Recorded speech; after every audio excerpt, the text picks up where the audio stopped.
So Sam, we've got story time today. It's one of my favorite types of sessions where it's going to sound like an insult. I was going to say where we have somebody else on, which means like it's not so good when it's just you. Sam, do you want to introduce our guest for today? Picture a stretch of corrugated road somewhere in outback Queensland. In 2015, our guest for this episode, Dr. Tess Salmon, would drive it most days to preg test cattle. On her worst days back then, she'd grip the steering wheel and not particularly care if she'd lost it on a corner and hit a tree. It's not that she was trying to die. She just wanted the herd to stop. That's what burnout can look like, sneaking up on an exhausted practice owner who really just needs a break. I'm Dr. Hubert Dimstra, veterinarian, former practice owner and host of The Vet Vault, and you are listening to the Veterinary Business Accelerator, the podcast for vet practice owners who want to build something that doesn't quietly eat them alive. Our guide, as always, is Dr. Sam Bowden, veterinarian, author, and founder of the Accelerate Practice Academy. Sam has spent the last decade helping practice owners climb out of exactly the kind of hole that Tess was in. In this episode, you'll hear how Tess bought a practice for $280,000 and sold it for about $2.28 million less than a decade later. Between those two numbers is a story about what Sam calls a snapping point. The moment Tess decided she refused for her life to look like this. You'll hear what shifted in how she thinks about money and a question that a mentor asked her that still sits behind every consult she does 15 years later. And why she's about to do the whole thing again with a brand new clinic. This is an inspiring conversation, and despite that slightly gloomy intro, it's really fun. Okay, let's get to work. I'm actually really super excited about this episode. We've got, I would say actually a friend, Dr. Tess Salmon, who I've known for quite a long period of time now. And it's just been fascinating to see her story of where she was, being in a situation that she really wasn't that enthusiastic about, and sat down and created a story. One of the things we talk about is getting clarity on what you want in your life. And then you have to sit down and actually create, and we call it creating a story. And this is creating a narrative of what your life is going to look like. Not like what you'd like it to be, what it is going to look like. And what I love about this episode is it's being able to interview Tess and understand her story and the insight she's had along the way. So she's not in the middle of the process. She's created the story and living the dream that she kind of wanted, and has got a lot of insight to be able to look back retrospectively and to say, as a practice owner, what were my key insights along the way and what would I do differently moving forward? So super pumped to have you here, Tess. Thanks so much for giving up a bit of time and having a chat to us. Oh, my pleasure. Thanks for having me on. Big fan of both you boys. So, yeah, this is my fangirl moment and an honour and a privilege. Quick little segue. We just have to share a little insight that Tess shared with me yesterday. Tess, you might just share that what was one of the things that you had that you wanted to experience or come true for you in your story, like way back? Yeah, it was funny, like way back part of UVG and AMG, we always used to write a story like as if we'd written it a year and ahead and looked back on the year of what we wanted to achieve. And when Sam rang me out of the blue yesterday and said, oh, will you jump on this podcast with us? I thought about it and I said, Sam, I actually wrote in my 2019 story that I was busting to be on the Vet Vault because I absolutely loved it and thought the podcast was so great and had some absolute favourite episodes. So I put that on there and, well, it didn't happen that year, but yeah, obviously manifested the shit out of it because here we are 6 years later and all my dreams are coming true. Awesome. What's the saying? Beware that what you wish for. Yeah. Cool. So, Tess, let's go back really where your journey started. Like we met, crikey, was it 2014 or something? Or when you were the president of 2012. I think I was stepping into the AVA presidency role. It was a Queensland conference and we met in Townsville and Sam had a story and I was just straight away fascinated. At that stage, practice ownership wasn't on my radar at all. I was a 2004 University of Queensland graduate. Worked all around North Queensland, absolutely loved being a vet. That was great. Did the old met a grazier and fell in love with him when he brought an aborted horse placenta into the clinic at Townsville Vet Clinic I was working at.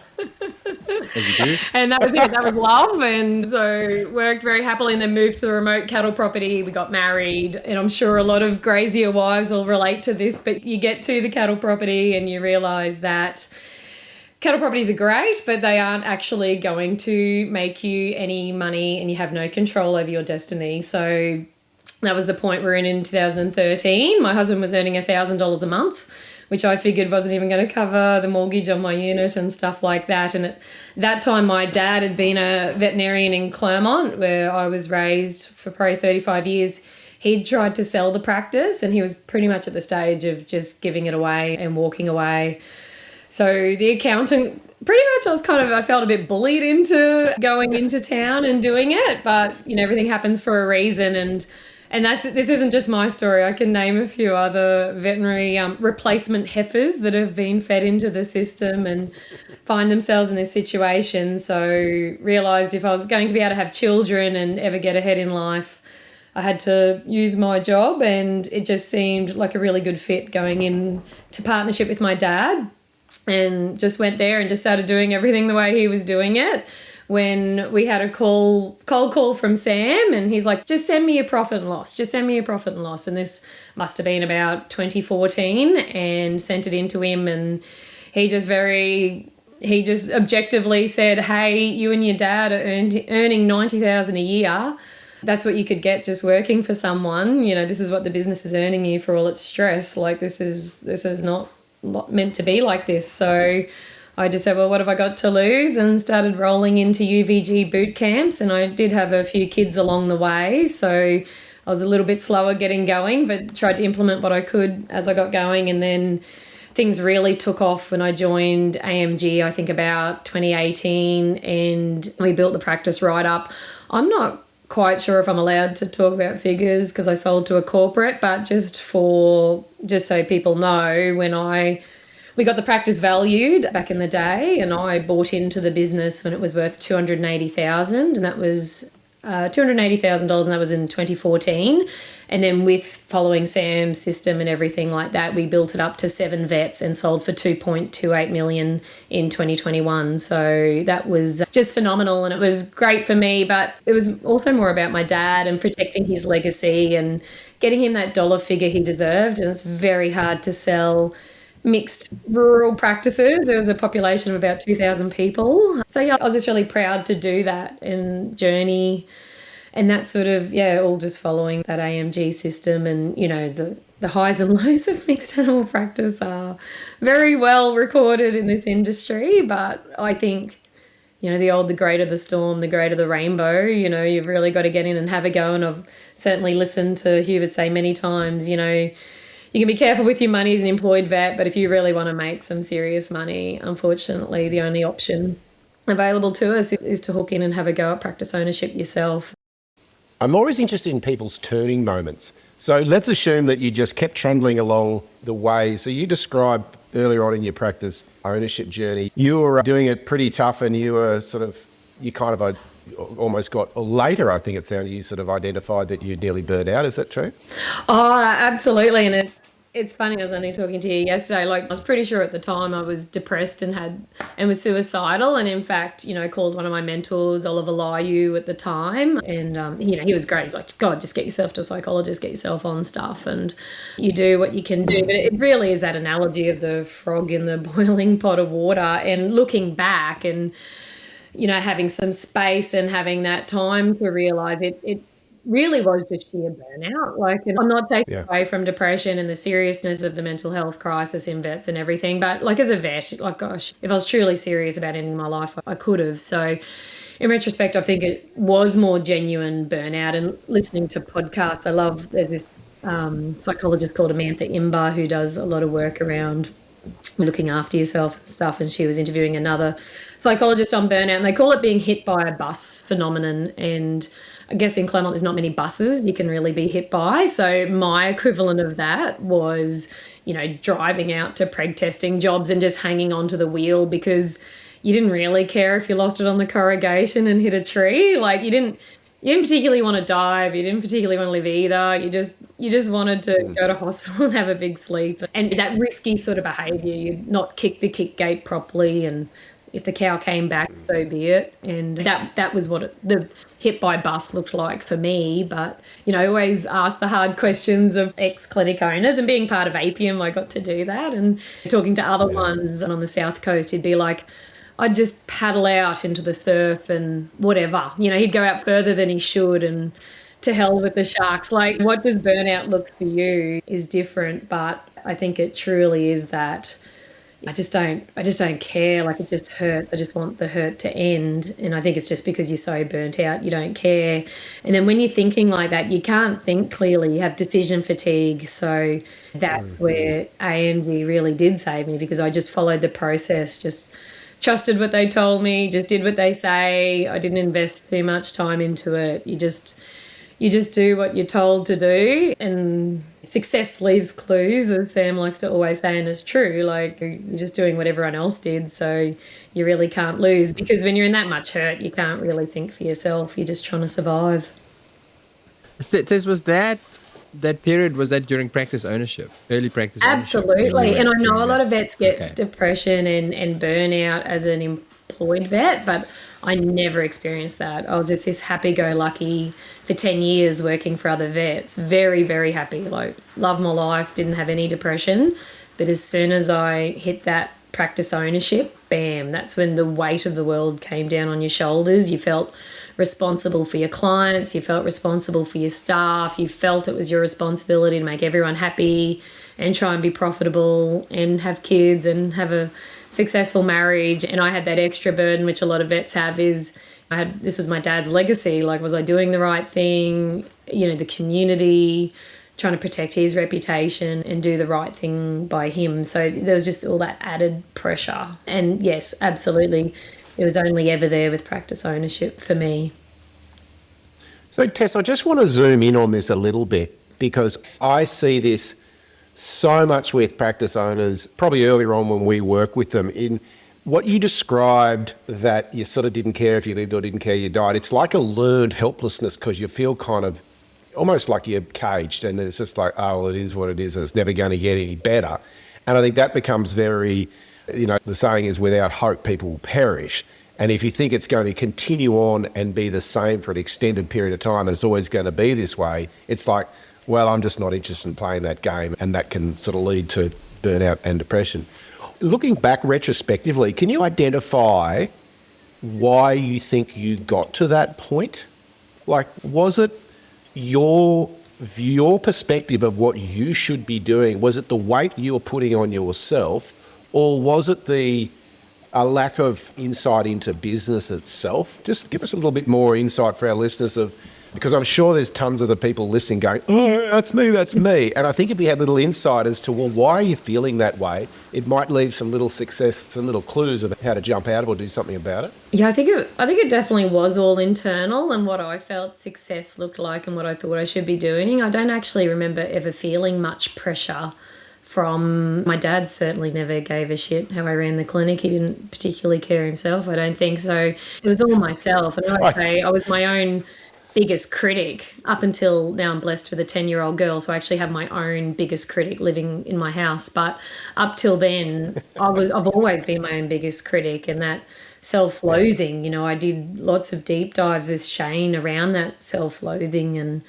why you feel you have to the standard to live by. And I can't even work out where it came from, because it's not a traumatic childhood or anything like that, whether it's just that personality who just, I'm driven by love and connection. So I feel I just want everyone to love me.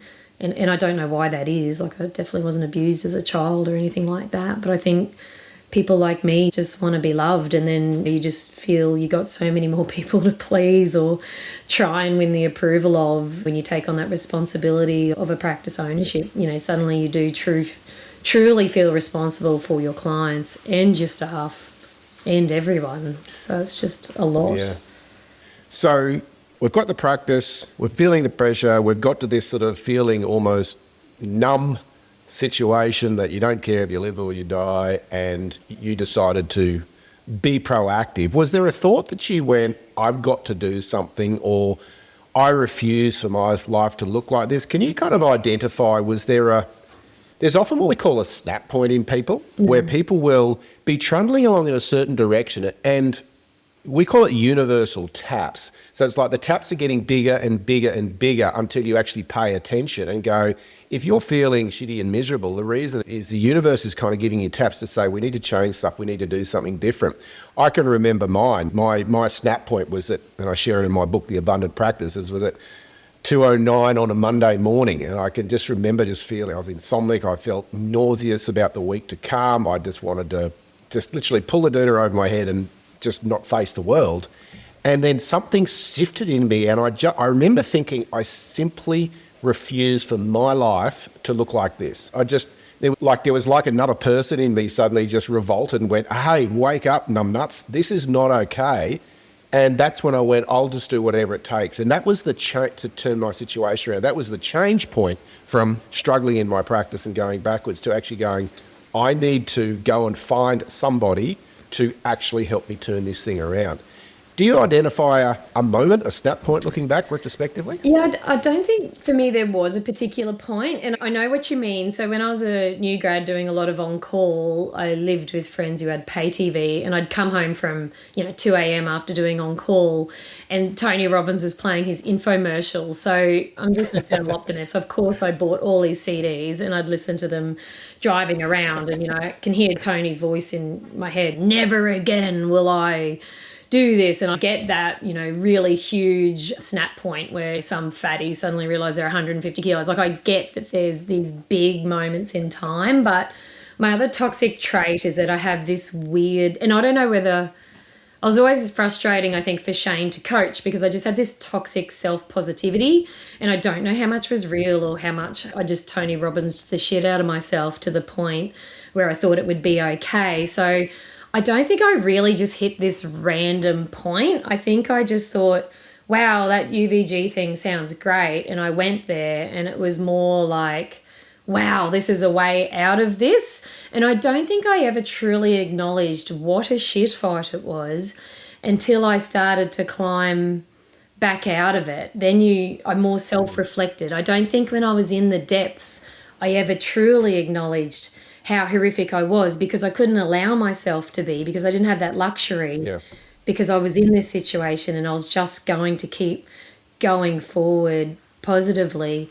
And even on that, even since selling to a corporate and being in that corporate thing, I had other friends that had sold to a corporate, and they're like, this is terrible. And I'm like, I don't know what it is. I can't even think what it is. I can only think of the good, because I'm here for another 2 years. So I'm not going to truly analyze it right now, because getting to that point right now is not going to serve me. Like, there's no ambulance that's going to come and cart me off to a facility. I just have to get through this. So I think, so that's a really weird answer to your question, Sam. I don't think there was a point in time. It was more the further I climbed out of the hole, I realised how deep the hole truly was.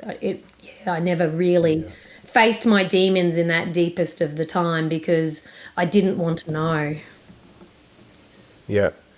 So what was something, looking retrospectively back on that journey, so we started working together in 2017 or 18 or something like that, what do you think were some of the key insights you'd share with listeners that helped you go from a business that's valued at 280 to, you're nearly a 10 times increase in valuation over not many years? Share with people, if you were advising them, what were some of the insights that you got that allowed you to do that?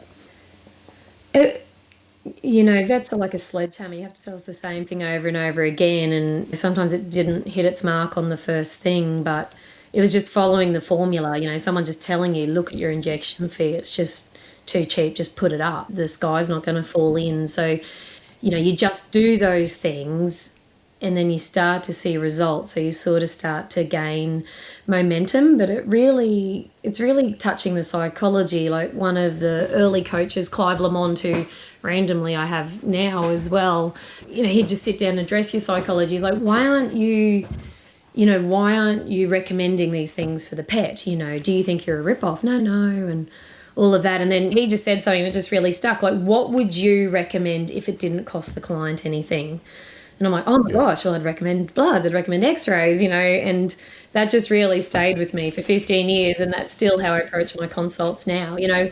What do I think this dog needs? And just don't even worry about what it costs. It's not about that. It's like about just recommending what I truly think this dog right here, right now needs. So it's just that getting around that psychology of wallet guarding and worrying about that to focusing on what you're trying to really do, and you're trying to be there for the owner when they need you and provide a solution for them for their problem. So just to see if I've got this right, is to shift instead of being responsible for the client and their financial situation and then making sure that works, your shift was to my responsibility is the pet and recommend the best for the animal. And as you say, recommend as though it's free. And then the finances of the client is kind of up to the client to sort that out. Yeah. I'm very curious, Tess, was the wallet guarding worse for you as an owner or as an employed vet? And I ask this because I actually found when it was my business, I'd be worse at it because I had the permission to do it. I didn't feel like I was stealing from the boss by. Did you struggle more when you were the owner? Because then it's you, right? You can't say, well, that's just what it costs. Yeah, 100%. I loved blaming someone else for the cost and hands up, it's got nothing to do with me. 100%. And even being an employed vet now, it's really quite nice to say, oh, sorry, I don't set the figures. It is what it is. Yeah. So it sounds like giving yourself permission. We talked about this in an earlier podcast, actually really early on, is you giving yourself permission that it was okay for the practice to do better. Was that part of the insight that you sort of, like, people talk about a worthiness, but I think often it becomes a permission. You need to give yourself permission to go, hey, it's okay for me to have a really successful practice. It's okay for me to charge what I need to charge to, have a successful practice and look after animals well. Was there an identity shift along the way, do you feel? Oh, 100%. You are allowed to make money and be a good vet. Like, they don't have to be mutually exclusive, like I've heard you talk about before. And in fact, it almost goes the other way to, like, it's actually my duty to be sustainable, to be able to provide for my family, to be able to pay my staff well. Like, it almost becomes like, oh, I don't want to charge, to I actually need to charge because I need to be doing this for the greater good. Yeah, it's interesting. So you're tying yourself to a bigger picture, that it's not your fault that things cost that, and you're not I often think vets think the business owners feel they're the bad person. And I think business owners are often stuck with scarcity. Like, if I charge this, I'll lose all my clients. Let's talk a little bit about that balance. You're in a country town, which, farmers are they're pretty happy to save a buck, let's put it that way. I grew up on 36,000 acres and my dad's still on the property, so I understand how they feel about spending money. What did you find as the balance there between, like, charging what you need to charge but giving value to the client? Because that's the kind of tipping point, right? And I think your ego gets tied up in it too. You just need to take your ego out of everything, and you just recommend the best. And if they don't take it, so be it.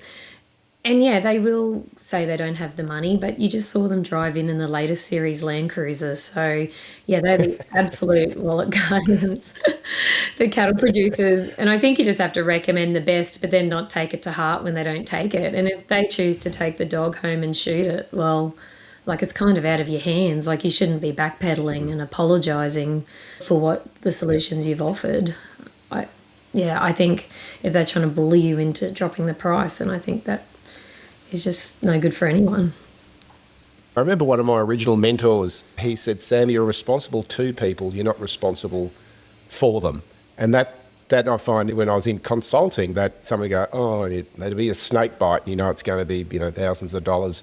And you could feel that kind of, I call it the factor, like in your gut, it's kind of rising up in your gut that you're going to have this conversation about how much stuff costs. And it's like this weight, it's like this heaviness, this backpack that you feel you're responsible for the client's situation. And I remember employing that theory myself and just saying, I'm not responsible for that financially. I've had no input to their life. My job is to look after this animal. And it was amazing how much just taking that responsibility burden off and just saying, well, they're the prices, they are what they are. This is what we should do or we need to do.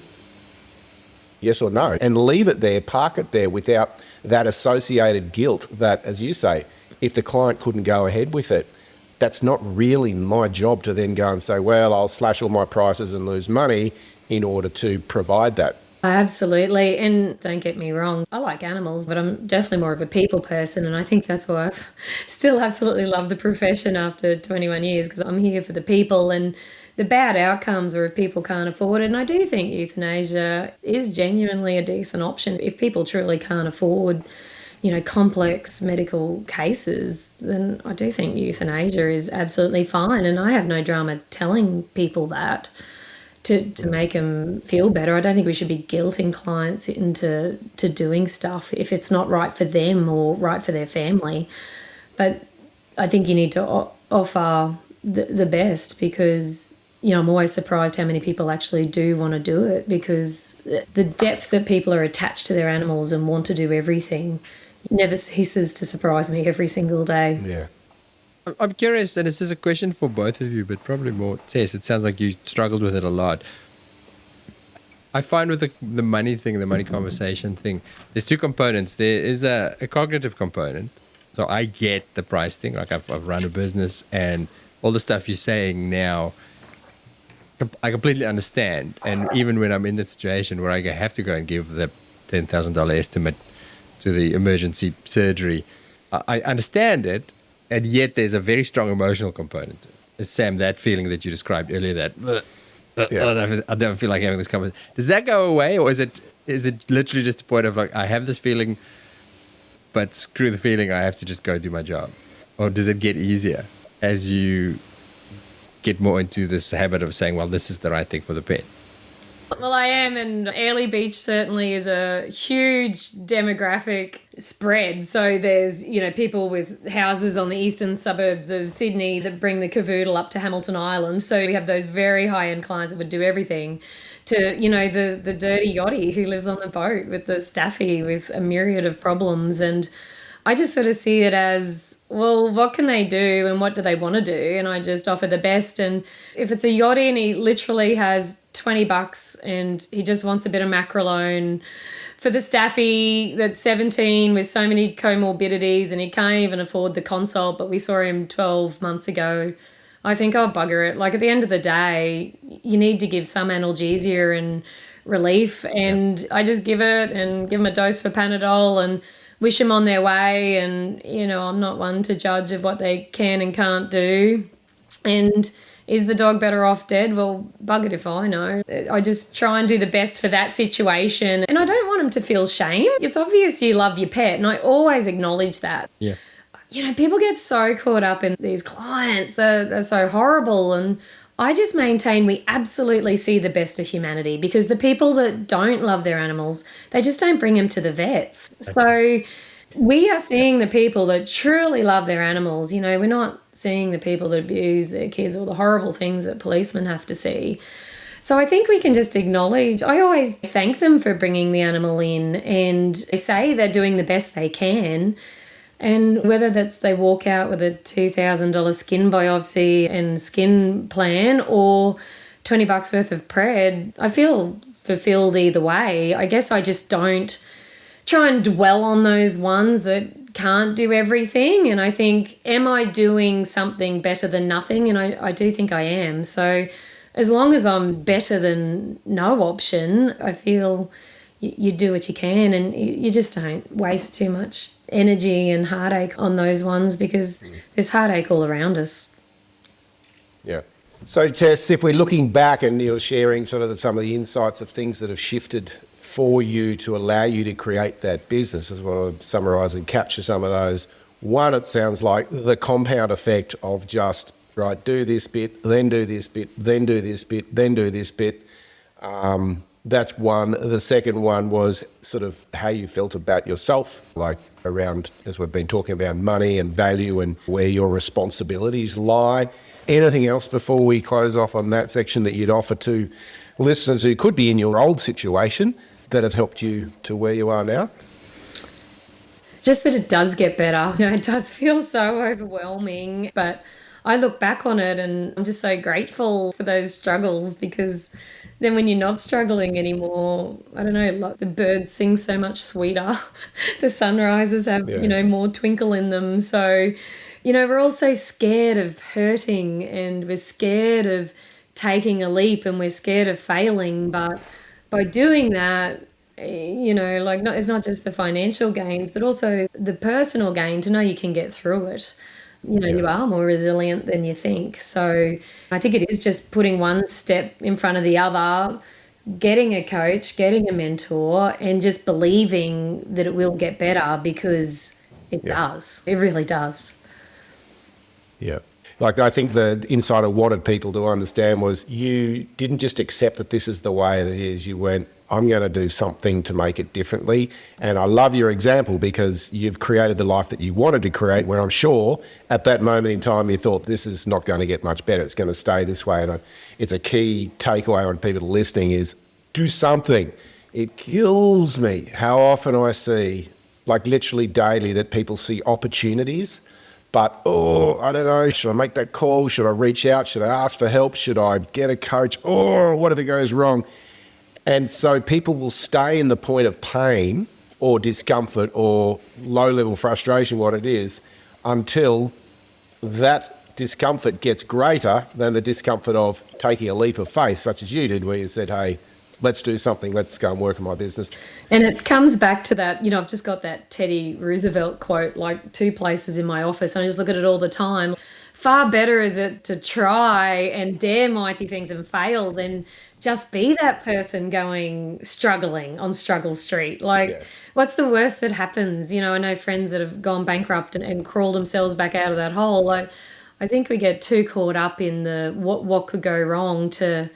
My other favourite quote behind me is Winnie the Pooh. What if I fall? But yeah, what if you fly? So I think so many people just accept it that this is the struggle street you're on and are too scared to have a crack. But God, there's just nothing worse, to quote Teddy, being in that grey twilight of, not even really having a go. That's the killer zone, is staying in I call it the land of average, and accepting that. And I think that's sad that, because I see practice ownership can create an extraordinary life. I see what you've done and like your health where it's at now and the life you're leading, and you're a testimony to the fact that all you've done is just follow the steps. You've just done step at a time, as you said, get some guidance, just implement and have hope that it's going to be better. I do like that you say, Tess, that initially you had no grand aspirations. You just wanted to do something and you followed the steps. And then it is that little wins that you go, oh shit, look at me. Look at me go. Now I want to do more. It's just that little bit of confidence that makes you reach further and further, and then you can get aspirational. But sometimes just that first step. Because the problem with the hole is it's often, the hole's familiar, and you don't know what's outside of the hole. So then you just stay there. That's how you get stuck in that gray zone that you talk about, because it sucks, but at least it's familiar. And then small steps, and then you finally get a little view over the edge of the hole and go, oh shit, look at all of that out there. Maybe I can go for that. Yeah. So, Tess, we're now thinking about, you sold your practice, you did a couple of years working for corporate, you've kind of stepped out of that, and now you're looking to put your hat back in the ring again, looking at potentially getting another practice. Tell me, what will you go about differently this time, starting out, compared with last time? Well, we're still very much in the planning stages, and we haven't even got finance approved and stuff like that. But even at the first hint of it, got a business coach on my side. So we've already done workshops around values and missions, make sure we're all aligned and what we're actually looking for. I'm definitely going in it with more on the team. So looking at it with another experienced vet and a couple of practice managers, thinking let's all do this together rather than try and carry the whole thing on my back again. That was pretty exhausting, I won't lie. It'll definitely be a big fat no to equine reproduction. I admire anyone that can possibly smile and do that, because that, I can put a positive spin on most things, but equine reproduction truly sucks your soul, and there is no money in it.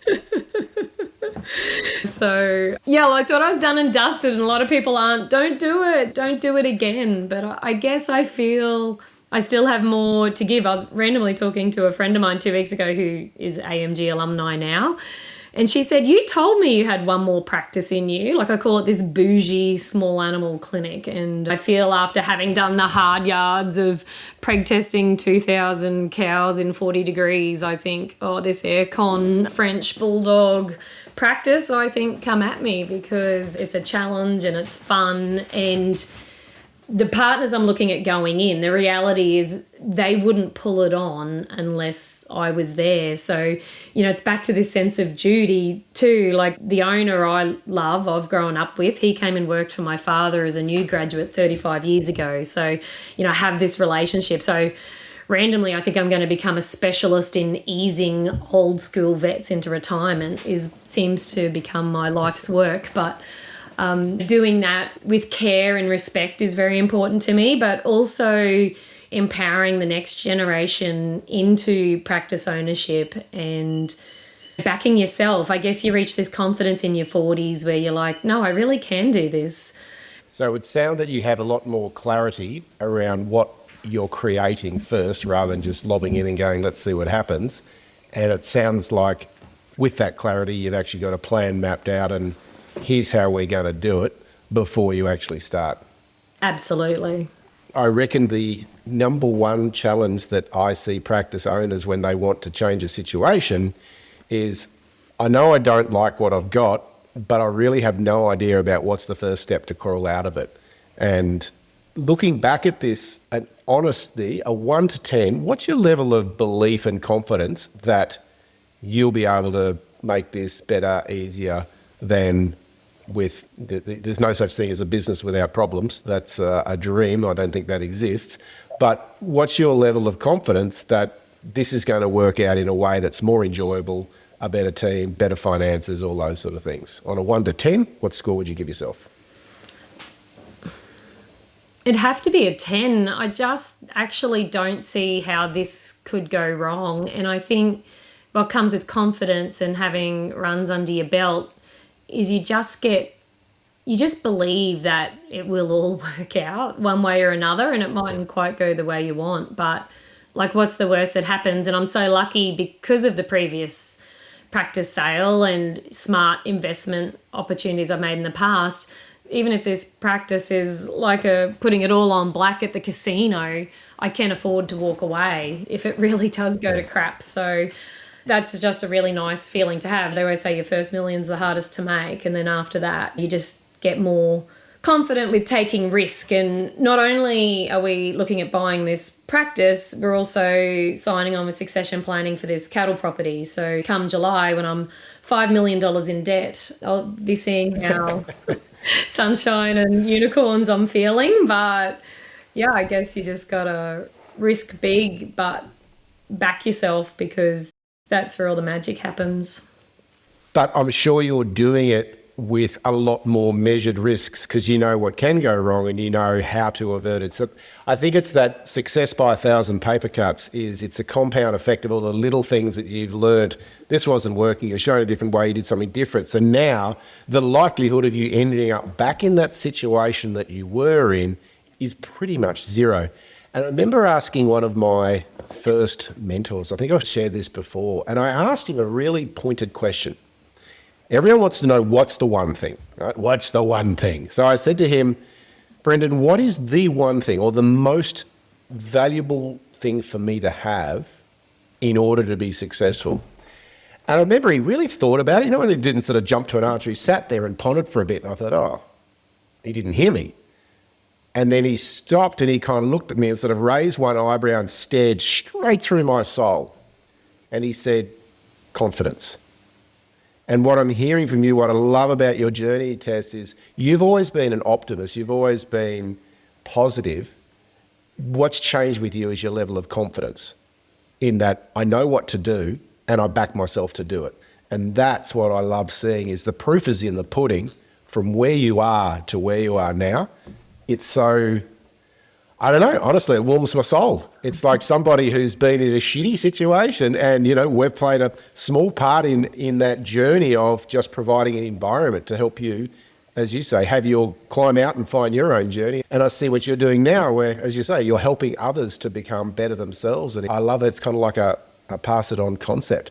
So I think you're living testimony to it doesn't have to be the way it is at the moment if you're not happy, irrespective of economies, what's happening around the world, environment, where you're geographically placed, the type of business you're in. I hear these as just reasons for accepting the status quo, and you haven't accepted the status quo, and that's why I doff my hat to you, love. Well done. I'd love to finish with Tess just sharing what she would say to her 2014 self. Gosh, what would I say to my 2014 self? Well, that science is a bit like Desiderata that I grew up reading on the back of our toilet door. You know, got all its sham and drudgery and broken dreams, but gosh, what an absolutely beautiful profession we have. And do it from the heart, care about what you do, be authentic, be yourself. And that's actually all you need to do to be successful. You just listen to the client and do your best work every day, and it actually is enough. Embrace social media. I absolutely love, thanks to Sam and the Nudge, making crazy videos. If I had have known I was going to grab a equine artificial vagina and do a silly post on our Facebook page, and it is now up to about 850,000 views on YouTube, I wouldn't have believed it. If I had have known that you could just seize every opportunity, I pulled this massive urethral horse bean out of this horse's penis and took a photo of it, and again went viral on national ABC News and 9 News. And it was, you know, if you Google me, I just come up with this gigantic piece of horse dick cheese. But that's what we're here for. Like, it is a crazy profession. No one else does what we do. It's so fun. It's just enjoying the journey. Don't stress about the little things, because we are loved as a profession. We have so much value to give. Every day is different. And just get a coach and follow what you're meant to do, because you just will be successful for whatever success looks like for you. Yeah. Success is expected when you follow the process. Yeah. Fantastic. And you're listening and you want a really good laugh, Google, go to YouTube and Google Tess Salmon, Tess Salmon artificial horse vagina. It is absolute hoot. And because I think what I heard from you, Tess, is, hey, create a business, love what you're doing, and have fun along the way. Create it so it's fun. Don't accept a miserable life, because, hey, there's too much fun to have out there. And I completely agree with your sentiments.